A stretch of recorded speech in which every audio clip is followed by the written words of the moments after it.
pulling up the intro. Hey, welcome to Let the People Decide. It is Mick Rosato. No, it's not Mick Rosato, it's Mick Meow. Well, I'm Rarchar Tortorello. I want to thank everyone for tuning in this morning for the, I think, the third episode of Let the People Decide, Mick. And, this is something that we decided to do to kind of bring the grassroots and people into the fold and kind of inform them of what's happening. And our show will focus on topics that impact the hearts and minds and souls of citizens, both locally and nationally, to inform, to educate, and activate. So I want to say thank you to our sponsors, the City Sentinel, that's city-sentinel.com, and the Patriot Sentinel.com. We encourage everyone watching the show on Facebook and Rumble to like, comment, and share. Today we're speaking, or will speak, with farmer, rancher, and physician Dr. Randy Grellner about the impact of the Green New Deal, the Inflation Reduction Act on farmers. So that's an interesting conversation we're going to have today, Mick. I think it's going to be an interesting conversation too. And let me just say that I was doing some reading. You know, I've always got to do some reading. I've always got to do some prep work. I know you do too. Right. And so one of the things I did is, right, exactly. I went to the Patriot Sentinel and I found this article that they had in there, which I thought was incredible. It was called "Let's Pay Farmers Even More Money Not to Farm, Environment Over Food Production." So this is basically what it was saying. It was saying that the Biden administration has a goal of adding like 4 million acres of farmland to this conservation reserve program. Now, I'm not familiar with it. I don't know if you are. I've never heard of it before. Well, my constituents in East Norman, Ward 5, which is the most rural ward of Norman, 85 square miles, mostly all of it ag lands, farmers, and ranchers. Okay. This is a big concern for the folks that I brought this up yesterday in conversation. It's like, do you understand what this Green New Deal and how it might affect you, how ESG affects the ag land? And one of my constituents, Rarchar, has been trying to make people aware of the impact to how we do business and grow our food, raise our cattle, and people just do not understand it. So for those folks out in Ward 5 in the city of Norman, or actually, you know what? Jones, Choctaw, Tulsa, any rural area, if you are a rancher, farmer, a small craft farm, you know, you need to listen to this show today because today's topic, it will amaze you. It'll open your eyes to the dangers of what the Biden administration is proposing, the Green New Deals, and the effects of what is called ESG, the acronym for environmental, social, and governance, and how it has affected businesses, how it might impact individuals like you and I. Well, it does, because we're talking about our food supply, right? If they take away farmland, now just wrap your mind around this for a second. If they take out millions of acres of land, that means they're taking land out of production and they're using it because they want to reduce an environmental impact. So basically what that's doing is leaving this unfarmed land, and it's part of this 2030 Green New Deal that they've got going on. So basically what it is they're paying farmers, they're incentivizing them not to farm. Apparently, the Biden administration has spent $7 billion to stop the land from being used and moving that out of the food production in order to save the environment, which I'm thinking to myself, are you kidding me with this? So we're going to be Sri Lanka, right? We're going to have an environmental social governance score of 98%, but we're going to be starving to death. You know what? ESG is another form of wokeness. Yes. And we all know that saying that if you go woke, you go broke, right? Right. But when it impacts our food supply, okay, you're right. Sri Lanka, they may have an ESG score of 98, and I don't know that for sure. I mean, they do. Do they do? They have a 98. So, hey, I'm almost 100%. I'm in compliance with what you want to say and what we need to do, but we're all starving to death. Exactly. Netherlands. The irony. Yes. The Dutch farmers. They're standing up to the government. Finally. They were able to flip some of those seats. I saw that the other day. They were able to put in, is it a prime minister? I'm not sure exactly who they've got, but they were able to put a prime minister or someone who is in charge over in the Netherlands because they took away their farmland. This is ridiculous. Do you think the farmers overseas are looking at America and looking at the grassroots movement and saying, hey, if it happens and works in America, why can't we employ it here in our country? So I think, watching and just reading what the farmers are doing in the Netherlands, I've been there many times, by the way.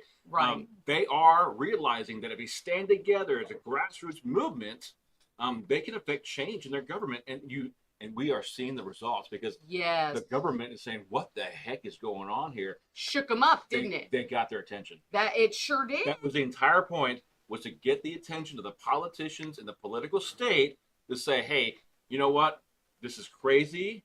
We're not going to stand for it. Yes. And what did they do? They rallied an entire country to come together. And here's the sad part. They took their tractors and they blocked the highways, and that got them in trouble and didn't get them an inch. So what did they do? They got somebody in there who would stand behind them and say, absolutely not.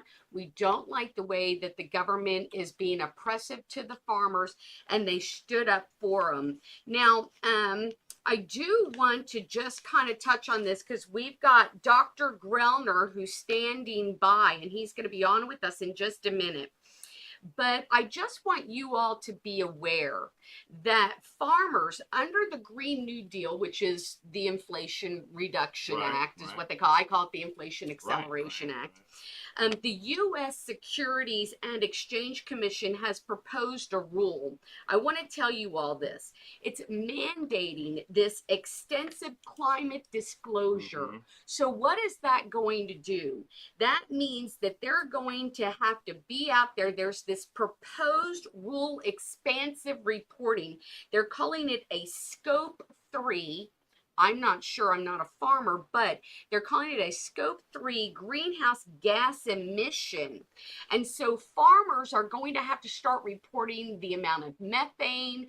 I also heard that they're going to use drones in order to calculate this. Don't quote me on that. We're going to ask Dr. Grellner here in a minute. I want to know that answer. I do too, but they're going to be checking their methane emissions. They're going to be checking their carbon emissions, and then that's going to create all of these costs for farmers, and it's going to cost them liability, and then that's going to start denying them these government subsidies. So we're going to be choking off mom and pop farmers, and all of the large corporate farmers are going to be like able to get a hold of the monies, which, again, upside down. Shouldn't be upside down. So one of my constituents yesterday called me and said she spent about $75,000 buying new farm equipment.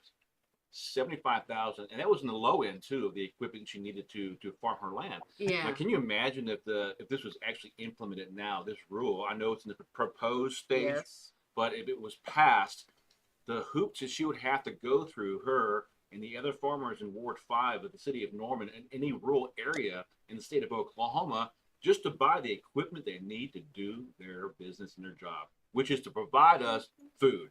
And I'm looking forward to Dr. Grellner coming online to answer these questions. He's been in the fight, and he's bringing this information to the forefront. Agricultural is an important aspect in the economy of Oklahoma, and we can't have any of this wokeness, any of this East Coast liberalism, any of this Democratic, this wokeness destroying our crops, destroying the backbones of farmers of this country and of the state. So, Dr. Grellner. Hi, how are you? Good morning. How you doing? Good morning. Good. Can you hear us? I'm doing great. Yes, I can hear you. Wonderful. Can you? Yes. Okay, good. Good to see you, sir. It's been a little bit since we've talked to you. Well, we've all been busy. Yes. Out trying to put out the fires, right? I hear that. Well, we're so glad that you're here with us today because not only are you a physician, which, as a nurse, represent, Uh-huh. but you are also a farmer and a rancher. You have cattle and you also grow wheat. Is that right? Correct. And alfalfa. So just kind of we try to stay self-sufficient. You know, Yeah. there are things we obviously have to buy, but a little bit of agribusiness with agriculture to raise our crops and stuff, so we don't have to, so we can break even to the best. We'd like to always, capitalism. You'd like to make a little money, but some years that doesn't happen. But this year's getting off to a pretty good start. Awesome. Good. Awesome. That is wonderful. I want to ask you, sir. Now, I know that we've kind of touched base about this environmental social governance and about the Acceleration Act, Inflation Acceleration, Green New Deal. Sorry, I have to call it what it is. Let's be real. But I want to ask you, we all know that the CO2 emissions ebb and flow. You're going to have Right. cooling, you're going to have warming, you're going to have all of these variations. We see it Right, year after right. year, La Nina, El Nina, Right. all this kind of stuff. So, what's happening though, and what I see is that they are taking an entire farming infrastructure in the world, which, Oklahoma, big farming, and they are being able to change that based on what I call the religion of climate change. And they are making these very restrictive types of mandates. You're going to be, checked on how much methane you produce, how much of a carbon footprint you produce, which I understand they're using drones, but you can clarify that for me.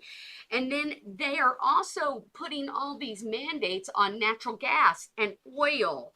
And that is directly impacting we, the people. Absolutely. It's directly impacting the farmers. So, what impact have you seen on ranching and farming since the Inflation Reduction Act was put in place back in August of 2022?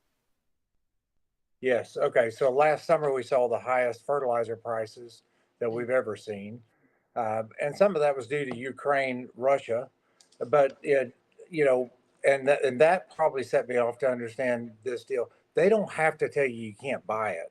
They can just raise the price where you can't afford it, and then you're restricted, right? And that's what we saw last year. We were unable to really financially spray the farms for weeds, fertilize those kind of things, and so production were down. And we just had, I mean, we didn't sell any products last year. We kept them all, and we had to use them for ourselves. Other people suffered. We are buying hay for $150 a bale when it's usually $50 a bale. So you saw this big strain, this financial strain on agriculture, and especially the mom and pops who, they don't charge anything for their labor. They just go Right. out, they do their job, and they will not be able to stay in business.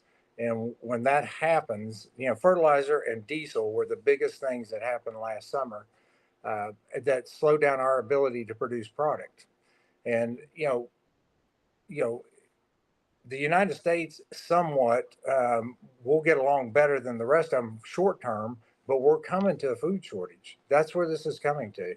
And if you control the food, you control the people. And Absolutely. that's exactly what's going on. And That's I the was reading power. this morning, and yeah, it is. And Hosea 4:6, he said, "My people are destroyed for lack of knowledge because they has rejected knowledge." And what we have to understand is this the ESG thing, the environment, number one, go back and debunk it. The environment is not changing because of mankind. It's changing because it ebb and flows throughout history. Right. And we can go back thousands of years and see that. So that's a lie. Okay. And they're building all this on a lie. And then social governance, okay, that's nothing more than what China's doing and what these countries are doing. They're saying, well, we don't think you're doing the right thing. Well, who are they to judge? Okay. And what rules are they playing by? And we'll never have, if people buy into this environment deal. And I would say this to my Democratic friends, to my Republican friends, if we sit idle on our hands, we get what we deserve. And that's where we're at this point in time. Go educate yourself. Yes, climate may be going up. We may be seeing a little heating of the earth, but it's nothing different than what we've seen over the past thousands of years. Right. And, so yeah, they all agree that it's getting warmer. Yeah, the scientists will, because it is slightly, okay? But that's not because of mankind, okay? That is because God's decided to warm it up a little bit. And so we have to debunk the environmental thing underneath this. And to go after these ESGs, this environmental social governance thing, they're going to get us hamstrung if we get into this argument. Right. Because we've given up the property or we've given up the environmental side of it. We're not doing anything to hurt the environment. And so the more nitrogen, the more CO2, those kind of things, the more woody forest you have, the more grass you grow. I mean, it becomes actually more self-sustaining for humanity. But they're making it seem like a big crime. So it's tragic. Absolutely. Hey, Dr. Grellner, for those who are tuning in just now, we have Dr. Grellner on our show today. He's discussing the impacts of ESG on agricultural and farmers. And I just want you to clarify for our viewers, do you think that our natural instinct to fight the wokeness of climate change and that whole religion that Mick had alluded to earlier today, do you think that ESG is that one way they're trying to sneak it in the back door to make it part? Because right now ESG investing is a big deal around the world. So companies right now like Tesla, their profitability, the whole purpose of being in business is to make money. Right. That is the ruler that we use to measure our success in opening a shop and providing services and products to consumers. So Tesla said that ESG is a big scam because it's run by social justice warriors. So, in your opinion, Doctor, do you think that this is that backdoor way of getting into and enforcing us to comply to climate issues, social issues, by having a rating system that is already employed by a lot of investment companies? And have you seen that here in Oklahoma yet? Yeah. Well, I don't think there's any doubt. This is a bunch of bad actors. Okay, the World Economic Forum and governments, woke governments across the world, and our administration they've asked these companies to go out and do this stuff for them. There's probably incentives on the backside of it if they will, and you have people like, obviously Blackstone's a big player, but you have Wells Fargo, you have JP Morgan. You have Bank America. And I'm going to tell you right now, people, if you're doing business with these people, you may want to say, number one, if you're in, I've got a good agent that's in one of those, but if you're not going to put my money in ESGs, and we're going to have to start moving our capital around to beat this thing. But there's no doubt there's a committed deal, because here's the long term. Okay. We're 77% of lithium. It's in China, right? Yes. All the jobs are going to China. That's it. And they're going to ore that stuff out of there. They're building 22 more coal plants this year. Do you think Blackstone's screaming about that? They don't care. They're the number one producer of coal or energy out of coal, which is it's not near as efficient as natural gas, which Oklahoma is known for. It's twice the polluter. And so they don't care, but that's control. Once you control the free countries, you control them all, because China controls their place, right? So that's the model they want to go to here in America, is a China model. Yes. And it is not, I don't, personally, I'm 57 years old. If I fall over dead with a heart attack, I've had a great run. But my kids don't have a chance with the environment that's getting ready to come up here. It's not going to be based on your abilities. It's not going to be based on your merit. It's going to be based on who wants you to win. And when they go to setting the terms that way and not letting us win because we're better, or and we have more, experience, we can compete better, then America is done for, because that's what we're about. There was something, and you touched on it, natural gas and oil. So we know that energy is the key of life. You have to have energy. The United States, and we've talked about this before, has a large amount of natural gas, and here in Oklahoma, we have vast amounts of it. You guys use that to make ammonia nitrate, fertilizer. And the Right. last time you and I spoke, you had talked about a need for an independent energy strategy in Oklahoma. So, do you have any updates, plans? Is there kind of a model for that? Anything that can be taken to the governor? Right. Well, we missed there was a refinery that was coming, and 2 weeks ago they decided to go to Texas. Okay. And I think there was some significant negotiations. There's another refinery that's potentially going to be built. If anybody knows anything about Cushing, we have 20% of the oil reserves stored here. We have natural gas in western Oklahoma that we could produce more ammonium nitrate and urea and fertilizers than any state in the country. So we have them here. And if we don't, my whole deal is if you don't have the wheat in the field, the flour, the ability to make it into flour and to bake it, then you're stuck. And you better be vertically integrated in where we're heading. And I think we have, obviously the EPA would be an issue, but I say, with a strong governor, we can walk over the top of that and take care of our people. And that's what we need to be doing. And then we ship it to Arkansas, Missouri, Texas. We become a regional hub for those people. We save lives.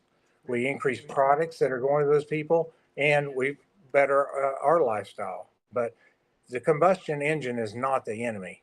The enemy is lithium, wokeness, and I don't know if you saw the report Tesla put out, but they said they had 6 point. There was one that 604 million tons of CO2 put out through their operations. Uh, that's through 2022. And when they refigured it this year, it's 3.1 billion tons. Wow. So, I mean, we have no clue what this lithium and what these electric cars are going to cost. And we're going to change our whole infrastructure on this. I mean, we have lost our minds, and they don't want to tell us, because if they tell us, then we have ammunition to fight against them. Absolutely. Dr. Grellner, where can people find more information about this? And I think more importantly, what can the grassroots, what can Norman citizens do to help promote this wokeness, to discuss ESG? Is there a resource that you have on your site that, if it's still up now, or can you point us to something locally here that we can point to, have the farmers go look at, and just everyday citizens just to learn about the dangers of ESG? Become aware. Awareness is a question here. So where can we send people to? Yeah, I think first off, they got to learn about climate debate, and I'll get some stuff up, and I'll get some stuff to Mick. Okay. You got to learn about the climate debate. You have to understand this environment deal is a joke. Okay. It is a total lie, fabrication, and they're using it to build the whole structure on. Okay. And the social side of it is also a lie. And we know that. We're watching things deteriorate in this country day in and day out. Right. And then to govern off those two broken legs of a stool is ludicrous. And that's, so I'll get some stuff to Mick on the ESGs and where we can find information on them. But one of our state treasurer put a list out of 10 of them yesterday. 10 of the big financial organizations that are using ESGs. And I would challenge your agent, challenge them, tell them you don't want stuff in ESGs, and because that will, I mean, there's some fear there. In each individual speaking up, but we have to get out and speak up. So, but I'll get some stuff to make on the ESGs. Let me ask you really quick, Dr. Grellner, the Farm Bill is coming up. Now, I'm gonna, kind of bounce the ball to you here, because I full transparency, I'm not a farmer. I don't know.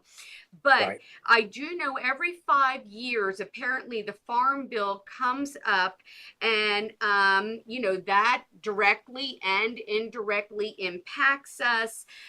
It connects the farmers. It connects them with the resources. I know that there's stuff about insurance that is in there. Rural development is in there. Energy is in there. All kinds of stuff is in this bill. So how is that going to be affecting or impacting any of the regulations that maybe the Inflation Acceleration Act had put in place? or climate agenda. So how does that fit in? Yeah, well, you know, it's going to be put in there by the Democrats. They're going to have some stuff pushed by Biden that won't sign it if they don't have those things in there, which is going to be limits on fertilizers. It's going to be more taxes on diesel. It's going to be, which makes it much more expensive to produce your products. And it's much more expensive to transport those products after you produce them. Right, there is a ton of expense in moving cattle from Cushing to Oklahoma City. Right, you have truck involved. It's $1,000, $1,500 to get them down there to sell them. So all those expenses go out of hand. And what they do is rural America ends up suffering, and the financial and when we lose rural America, we're going to lose the values of rural America, and this country is going to be stuck. And so I think there ought to be incentives to drive people back into rural America. We've urbanized this country to the end. And when my conversation on medicine with Dr. Tom Coburn in 2014, we talked for an hour and a half. And I said, my biggest concern is that our hospitals falling apart. And he said, because they're centralizing everything. If you centralize it, you can control it. Okay. And that's what's happening in America. They're centralizing people, they're centralizing medicine, and the ways, and they're drying up rural America. And that's purposeful. Okay. That is, in the long run, that will be a catastrophic event for this country. I think we're all on the same page, and that kind of leads into a topic that we want to discuss sometime next week: the 15-minute city concept. Dr. Grelno, we'd like to have you back on, and we'd like to. In fact, I think the rural community of Oklahoma would be greatly appreciative if we take this on the tour on the road and do town halls. Go from every small town. Look, in Norman. Full transparency, I live there, and I know a lot of the farmers and ranchers are just concerned about the economy and exactly the prices, but they don't understand why things are escalating and why prices are rising and why it's so expensive just to do business. And I think, I think we should plan sometime this summer just to take this show on the road. I think we should too. And I tell you something else that we need to touch on are these 30-30 land grabs. You've got the Biden administration doing an executive order, so we're pulling land away, and that is going to impact Oklahoma. We'd love to come out to you, or maybe have you come to us, but we definitely need awareness. We need people engaged in the fight, and we need people to understand that if we break the farmers, then that's it. We've broken America, and there's a lot to unpack here. It is a lot to unpack.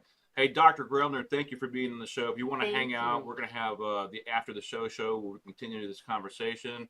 You have anything else before we kind of end the show? Any other thoughts? The only other thought that I have is I do want people to be aware, and I have a statistic here, that in the Inflation Reduction Act, be aware that by 2030, there is supposed to be a 40% reduction of carbon emission. So that's when we're talking about these 15-minute cities, when we're talking about ESG, all of this is coming together. Yes, it is. And it is heading toward us at an exponential rate. Hold on, buckle your seatbelt. That's true.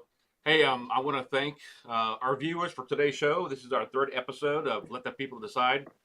And the whole purpose is to educate, inform, and activate the grassroots. And anybody else who loves liberty, I want to thank our sponsors, the PatriotSentinel.com, the CitySentinel.com, and I want to thank our viewers. Without you guys watching the show, and hopefully we got to look. This is gonna be a cool thing here. We're gonna have phone lines set up.